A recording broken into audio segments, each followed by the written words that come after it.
고요한 가을 아침, 산뜻한 공기 속에서 멀리서 들려오는 웃음소리들. 산빛 마을 사람들은 매일 반복되는 삶에 익숙했다. 농부들은 밭을 갈고, 아낙네들은 바구니 가득 매실을 담아 나르고, 아이들은 고목 아래에서 뛰어놀았다. 하지만 그 평화로운 분위기 속에서 뜻밖의 장면이 벌어졌다. 5살 소년 민호는 엄마의 무덤 옆에 조용히 서 있었다. 한 손엔 엄마의 낡은 목걸이를 꽉 쥐고 있었고, 다른 한 손은 차가운 묘비 위에 올려져 있었다. 아이는 고개를 들고 눈물을 글썽이며 높은 하늘을 바라보았다. 그리고는 주변 사람들이 깜짝 놀라 굳어질 만큼 충격적인 말을 내뱉었다. 엄마, 저도 데려가요. 그 말은 나지막했지만 깊은 의미를 담고 있었다. 마치 5살 아이의 입에서 나온 말이 아니라 슬픔으로 가득 찬 영혼의 외침 같았다. 마을 사람들은 발걸음을 멈추고 눈을 크게 뜨며 자기 귀를 의심했다. 모든 시선이 민호에게 쏠렸다. 그 시선들은 연민보다는 당혹감과 걱정으로 가득 차 있었다. 민호는 여전히 그 자리에 서서 맑은 눈으로 대답을 기다리는 듯했다. 마치 주변 사람들의 놀라움을 알아채지 못한 듯, 아니면 자신이 방금 한 말이 얼마나 이상한지 이해하지만 그 이유를 설명할 수 없는 듯했다.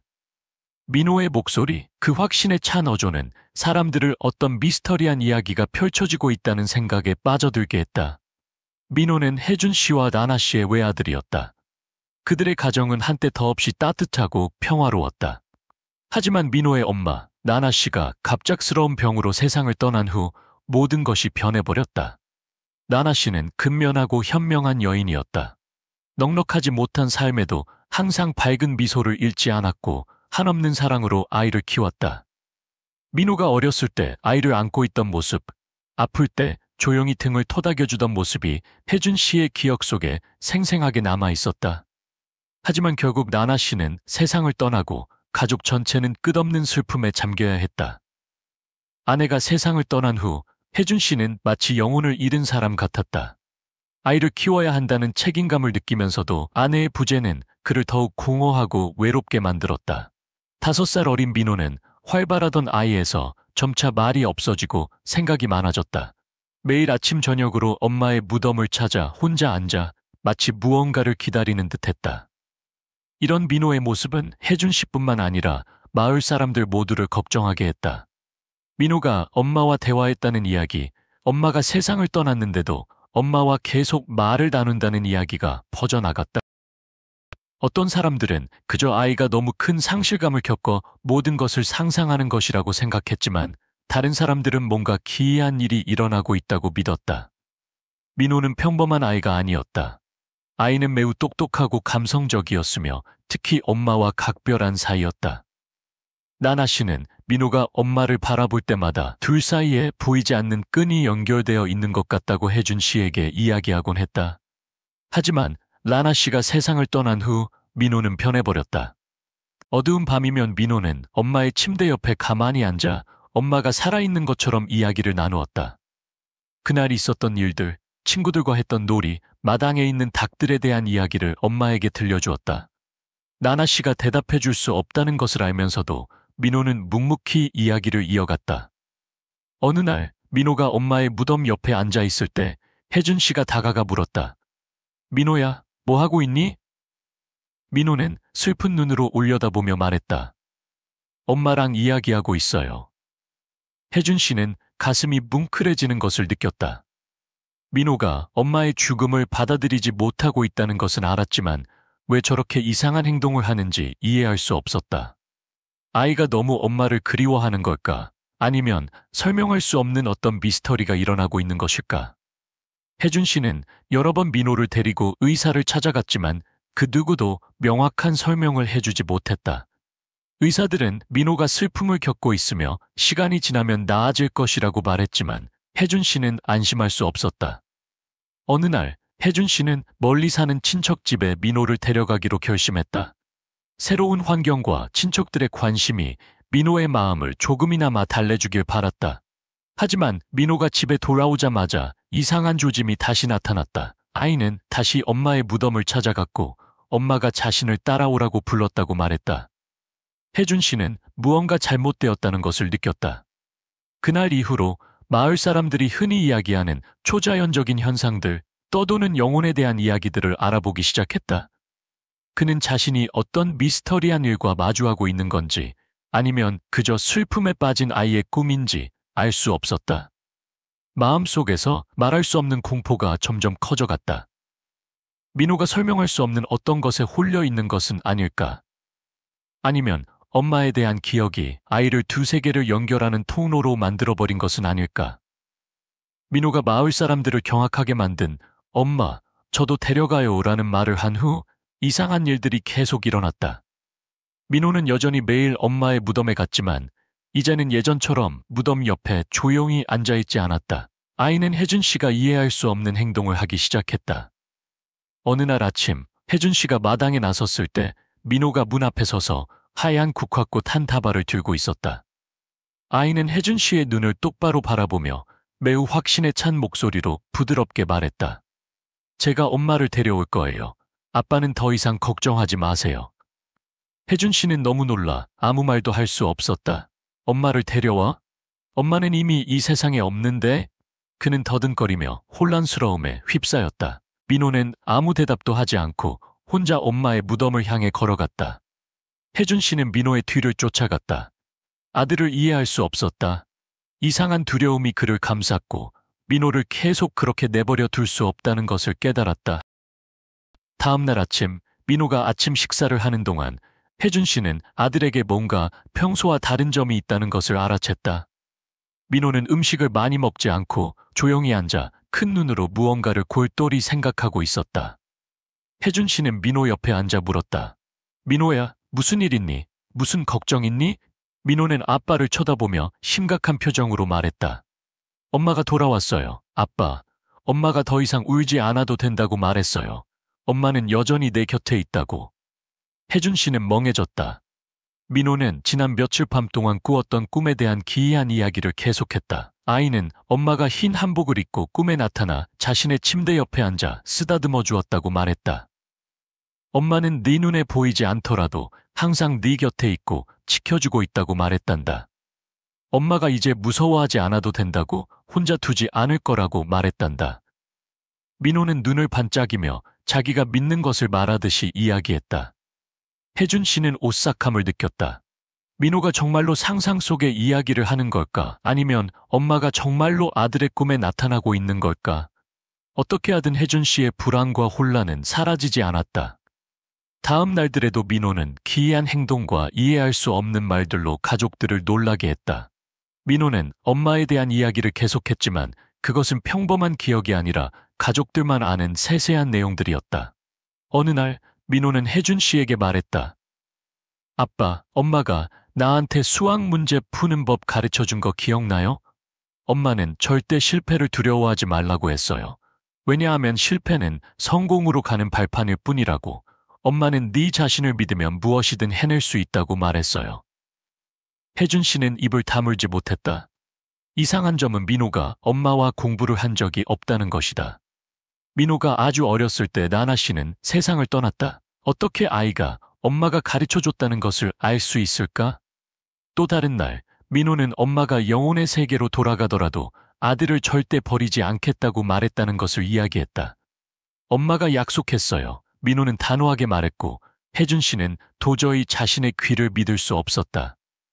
민호야, 엄마가 그런 말을 할 리가 없어.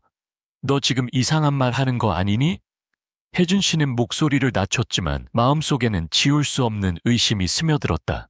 민호는 아빠를 바라보며 진심을 담아 대답했다. 엄마가 진짜 그렇게 말했어요. 아빠는 기억 안 나요? 민호의 이야기는 산빛 마을 전체로 퍼져나갔다. 민호가 어릴 때부터 봐온 이웃들은 민호에게 일어나는 기이한 일들에 대해 수군거렸다. 마을 전체가 걱정과 호기심으로 들끓었지만 그 누구도 자신이 생각하는 것을 드러내놓고 말할 수 없었다. 민호가 귀신에 씌인 걸까? 아니면 아이가 엄마를 잃은 슬픔에 너무 큰 영향을 받고 있는 걸까? 어느 오후 마을의 어른인 화영 할머니가 민호와 혜준 씨를 찾아왔다. 그녀는 민호에 대한 이야기를 듣고 더 이상 가만히 있을 수 없었다. 혹시 그것이 민호 엄마의 영혼이 보내는 신호가 아닐까?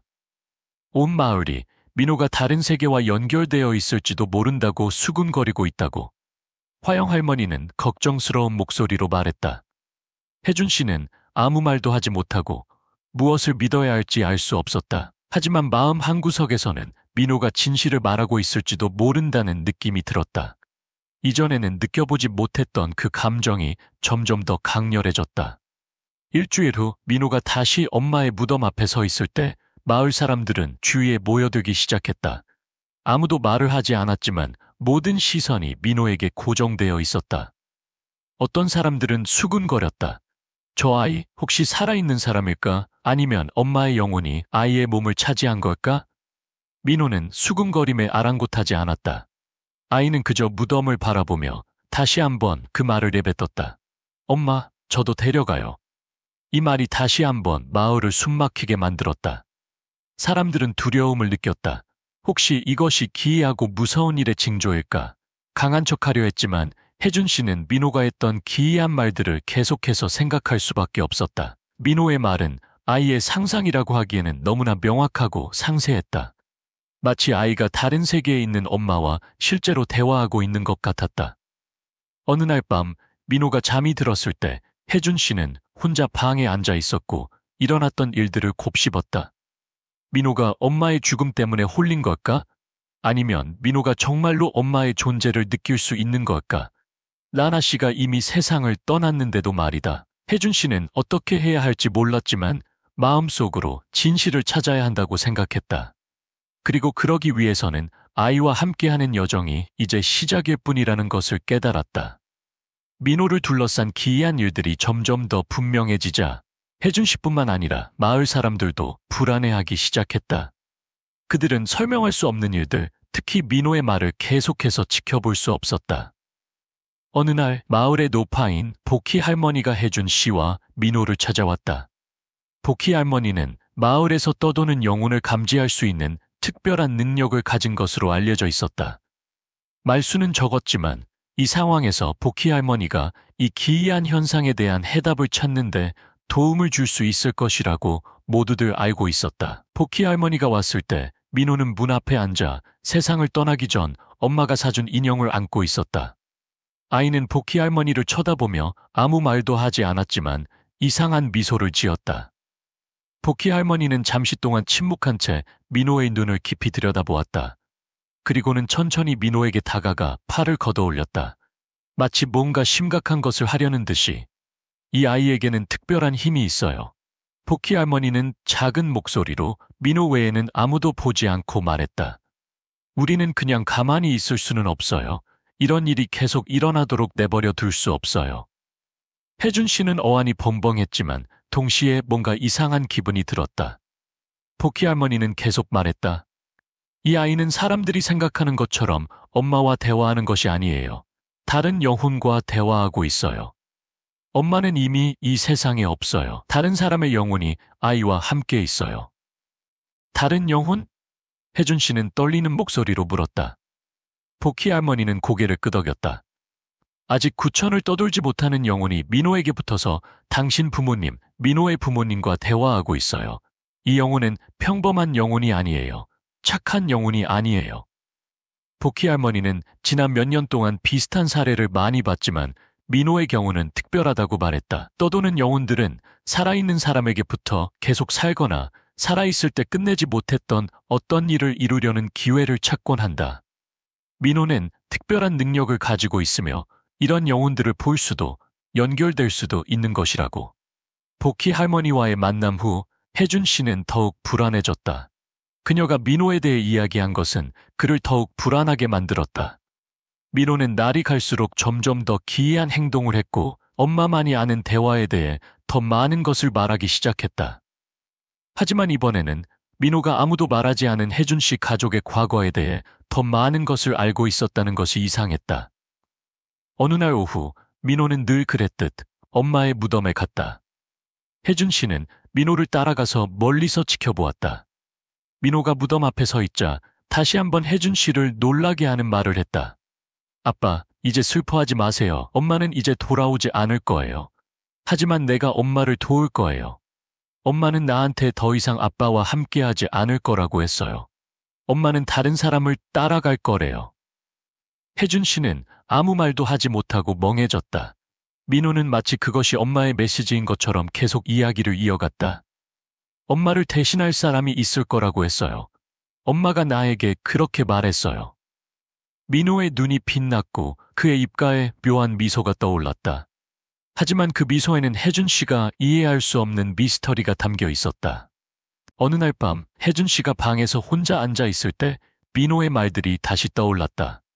엄마는 다른 사람을 따라갈 거래. 그 말 때문에 잠을 이룰 수 없었다. 아내 라나 씨는 혜준 씨에게 유일한 아내였다.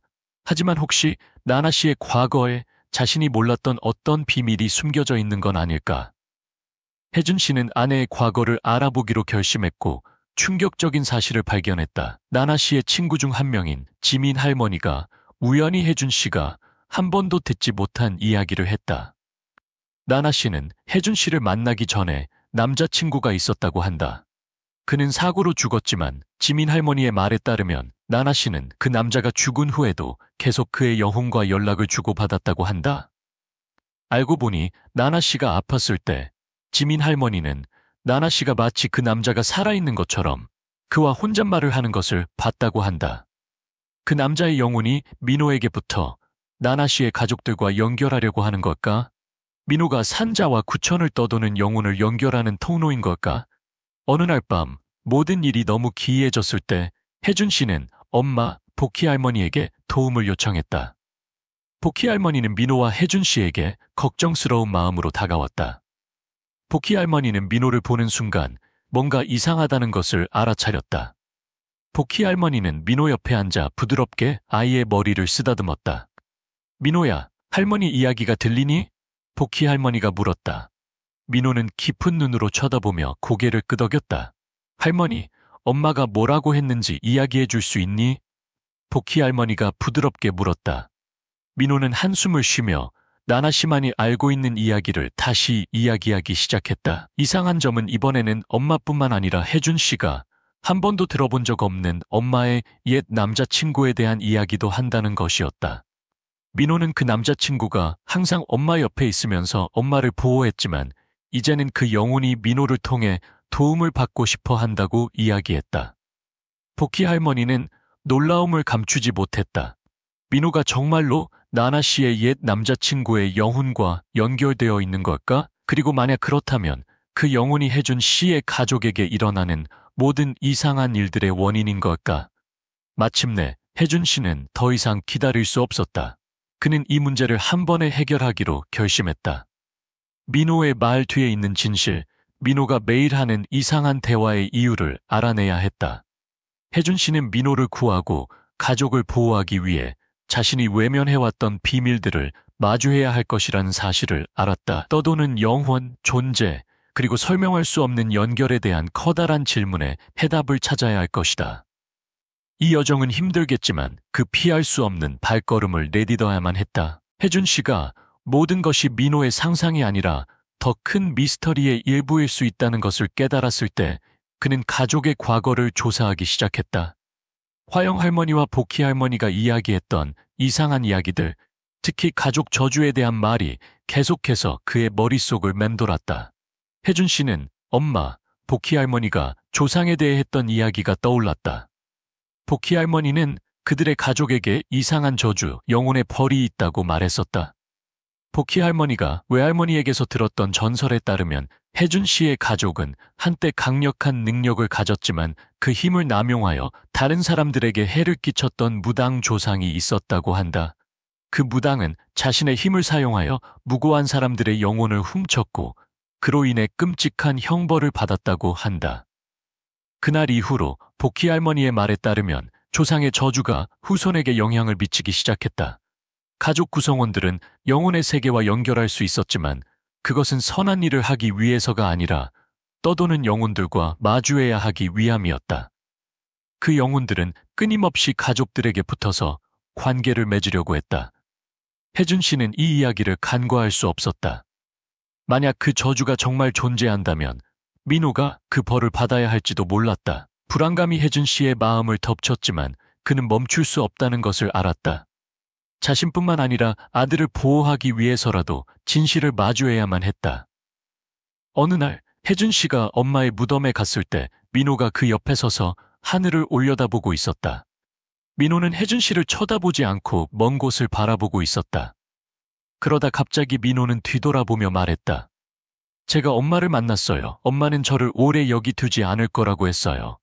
엄마는 제가 다른 사람을 따라가야 한다고 말했어요.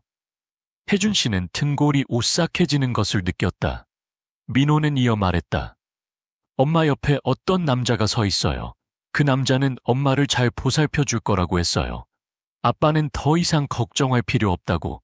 엄마는 나를 버리지 않을 거라고 했어요. 혜준 씨는 아무 말도 하지 못했다. 민호는 꿈에서 봤다는 남자에 대한 이야기를 계속했다. 그 남자는 살아있는 사람은 아니었지만 민호에게 아주 낯선 영혼은 아니었다. 민호는 그 남자가 자신을 떠도는 영혼들이 모여있는 곳으로 데려갔다고 말했다. 그가 나에게 엄마를 되돌려 놓는 방법을 가르쳐 줄 거라고 했어요. 민호는 마치 그것이 당연하다는 듯이 말했다. 혜준 씨는 소름이 돋았다. 이 아이는 떠도는 영혼과 연결되어 있는 것 같았고 민호의 말은 보통 아이의 말과는 달랐다. 혜준 씨는 지금 멈추지 않으면 민호가 과거에서 온 어두운 음모의 일부가 될지도 모른다는 생각을 했다. 어느 날 밤 민호가 잠이 들었을 때 혜준 씨는 방에서 혼자 생각에 잠겼다. 전등은 희미했고 갑자기 문 밖에서 발소리가 들렸다. 그는 일어나 문을 열었지만 아무도 없었다. 그는 방으로 돌아갔지만 몸에 이상한 냉기가 느껴졌다. 그는 민호의 침대로 갔고 잠자고 있는 아들을 바라보았다. 그때 민호가 갑자기 벌떡 일어나 눈을 크게 떴다. 아빠, 더 이상 걱정하지 마세요. 아이가 말했다. 하지만 목소리는 조금 이상했다. 그 남자가 아빠는 이해할 수 없겠지만 아빠는 이해해야만 한다고 말했어요. 혜준 씨는 재빨리 침대에 앉아 민호의 손을 잡았다. 하지만 민호는 반응하지 않았다. 아이는 계속 말했다. 그가 내가 준비해야 한다고 했어요. 그를 따라갈 준비를. 엄마는 나에게로 돌아오지 않을 거라고 했어요. 엄마는 영원히 그와 함께 살 거라고 했어요. 혜준 씨는 멍해져서 더듬거리며 물었다. 민호야, 무슨 말을 하는 거니? 그 남자는 누구야? 민호는 침묵하며 모든 것을 꿰뚫어보는 듯한 눈으로 바라봤다. 민호는 아무 대답도 하지 않고 엄마 사진을 가리킨 다음 계속 말했다. 그가 엄마를 대신 돌봐줄 거예요. 혜준 씨는 심장이 돌에 맞은 듯한 충격을 받았다. 민호의 이상한 말들은 그가 설명할 수 없는 무언가와 마주하고 있다는 것을 느끼게 했다. 혹시 민호가 나나 씨의 옛 남자친구의 영혼에 대해 이야기하고 있는 걸까? 아니면 더 나쁜 일이 벌어지고 있는 걸까? 더 이상 기다릴 수 없었던 혜준 씨는 이 문제를 해결하기 위해 무당을 찾아가기로 했다. 그는 근처 마을에 유명한 무당이 있다고 들었다. 그 무당은 다른 세계와 연결하고 떠도는 영혼을 쫓아낼 수 있다고 알려져 있었다. 혜준 씨는 민호를 데리고 무당을 찾아갔다. 무당은 경험이 많았고 다른 사람들은 이해할 수 없는 기이한 일들을 알아볼 수 있을 것 같았다. 무당은 몇 가지 의식을 행한 후 뜻밖의 말했다. 이 아이는 평범한 사람이 아닙니다.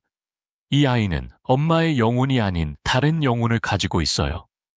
혜준 씨는 혼란스러워했다. 무당은 계속했다. 이 영혼은 아이가 태어났을 때부터 민호에게 들어와 있었어요.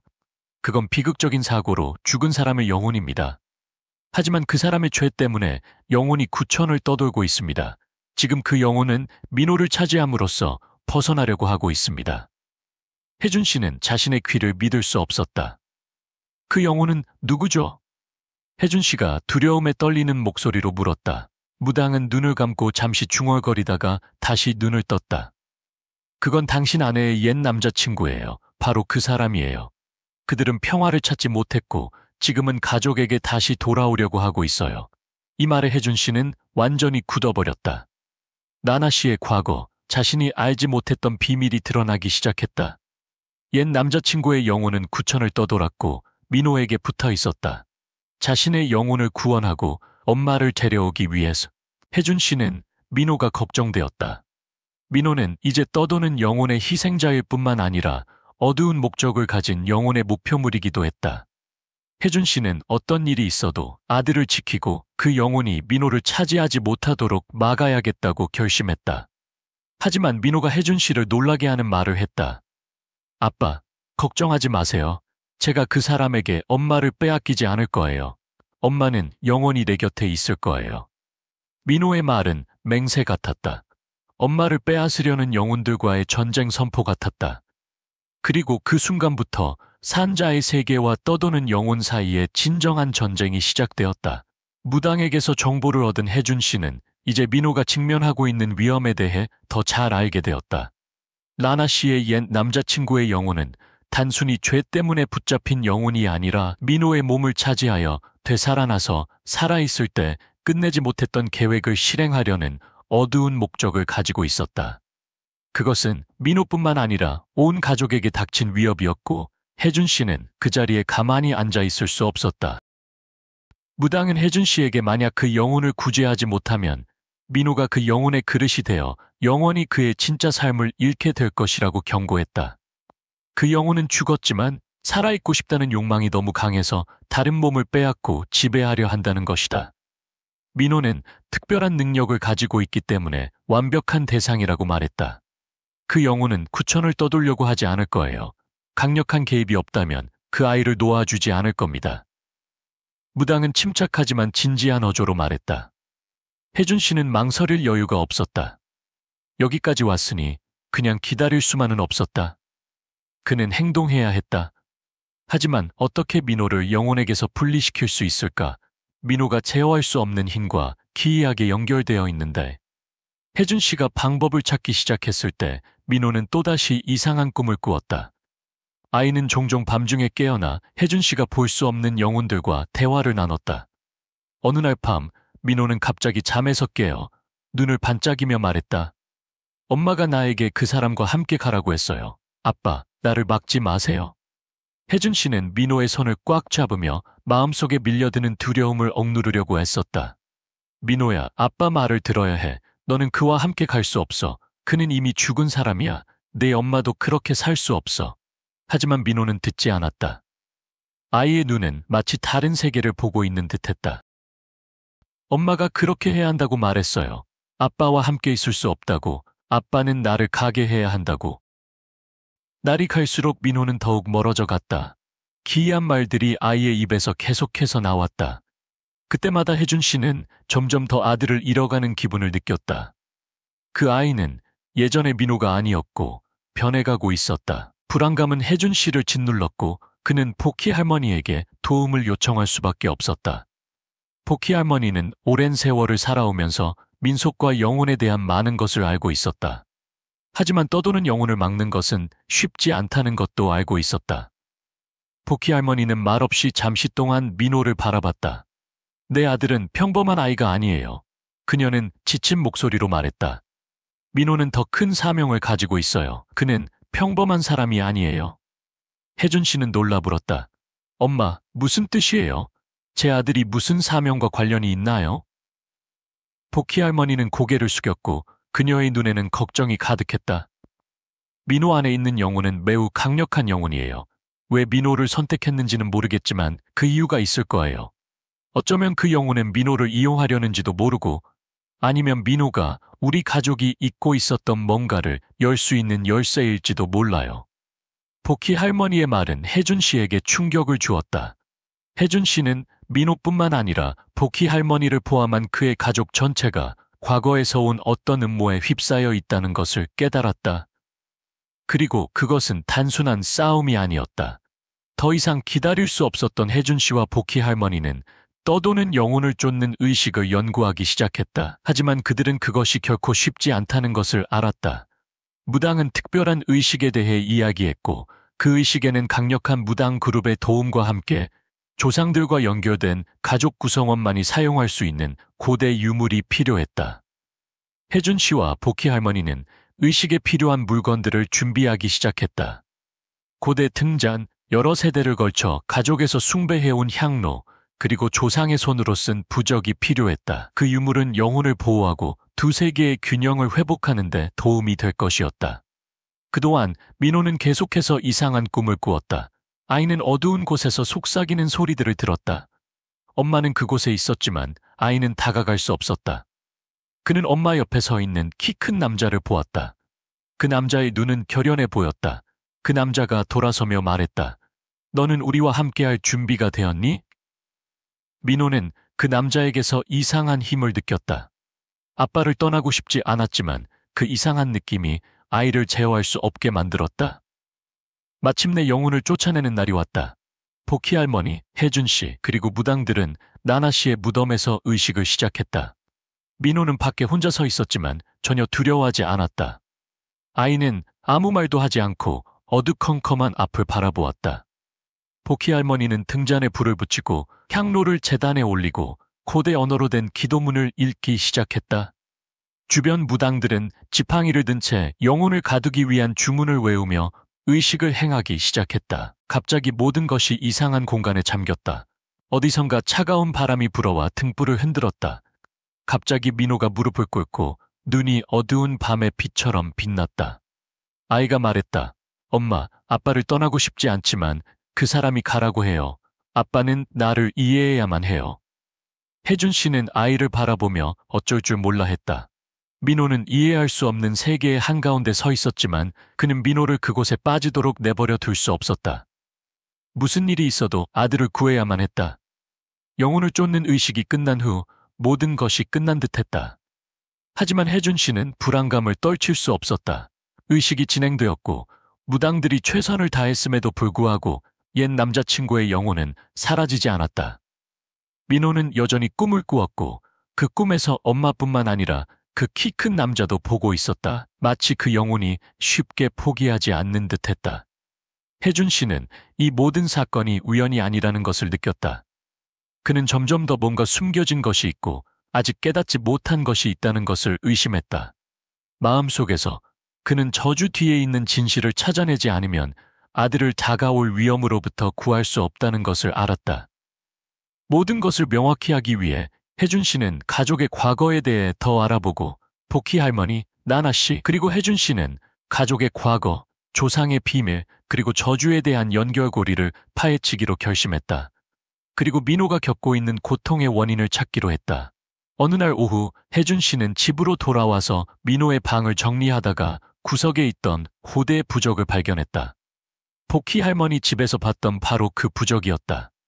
그는 부적을 보는 순간 이상한 한기를 느꼈다. 그 부적은 영혼을 쫓는 의식에 사용된 것이었지만 왜 민호의 방에 나타난 것일까? 문득 혜준 씨는 복희 할머니가 했던 말이 떠올랐다. 어떤 저주는 영원히 사라지지 않으며 다시 돌아올 기회를 기다릴 뿐이라고. 어쩌면 이 모든 것이 아직 끝난 게 아닐지도 모른다. 민호는 구원을 받았지만 아직 설명할 수 없는 미스터리가 남아있는 걸지도 모른다. 이런 생각들이 혜준 씨의 머릿속에서 떠나지 않았고 그는 가족이 과거에서 완전히 벗어날 수 없을지도 모른다는 것을 알기 시작했다. 영혼의 저주, 조상의 비밀, 그리고 저주는 여전히 남아있었고 이야기는 아직 끝나지 않았다. 그럼에도 불구하고 혜준 씨는 포기하지 않았다. 그는 모든 것이 곧 괜찮아질 것이라고 믿었고 무슨 일이 있어도 가족과 함께 모든 어려움을 극복할 것이라고 다짐했다. 민호는 구원받았고 그것이 가장 중요한 일이었다. 이제 그들이 해야 할 일은 함께 살아가는 법, 고통을 극복하는 법, 그리고 과거는 바꿀 수 없는 것이라는 것을 받아들이는 법을 배우는 것이었다. 그 후 몇 년 동안 혜준 씨의 가족은 점차 회복되어 갔다. 민호는 학교에 돌아와 친구들과 어울렸고 점차 삶의 기쁨을 되찾았다. 하지만 가끔씩 민호는 조용해져서 창밖을 바라봤다. 마치 무언가를 기다리는 것처럼. 혜준 씨는 민호에게 묻지 않았다. 민호가 스스로 마주해야 할 일들이 있다는 데다. 혜준 씨 가족의 이야기, 그들의 저주, 그리고 떠도는 영혼에 대한 이야기는 완전히 끝나지 않았다. 하지만 적어도 그들은 폭풍우 속에서 평화를 찾았다. 이 이야기는 죽음과 영혼에 대한 비극일 뿐만 아니라 희생, 사랑, 그리고 가족의 힘에 대한 이야기이기도 하다. 아무리 힘든 시련을 겪어도 혜준 씨와 민호는 계속 살아가는 법을 찾았고 어둠을 극복하고 길끝에서 빛을 발견할 수 있었다. 그것은 완전하진 않지만 희망으로 가득한 회복이었다. 어느 날 오후 민호가 정원에서 혼자 앉아 있을 때 혜준 씨는 아이에게 다가가 옆에 앉았다. 그는 부드럽게 민호의 어깨에 손을 얹고 다독였다. 아빠는 항상 너를 사랑한다는 거 알지? 너는 아빠에게 전부야. 혜준 씨가 사랑으로 가득 찬 목소리로 말했다. 민호는 고개를 들었다. 아이의 눈은 예전처럼 두려움으로 가득하지 않았지만 여전히 어딘가 슬퍼 보였다. 마치 아빠는 이해할 수 없는 다른 세계를 본 듯했다. 민호는 미소를 지었다. 그 미소는 순진하면서도 나이보다 성숙해 보였다. 알아요, 아빠. 저는 괜찮을 거예요. 하지만 무슨 일이 있었는지 이해하려면 시간이 더 필요해요. 혜준 씨는 그저 고개를 끄덕이며 아들의 성숙함을 느꼈다. 과거를 완전히 바꿀 수는 없지만 민호가 마음의 평화를 찾길 바랐다.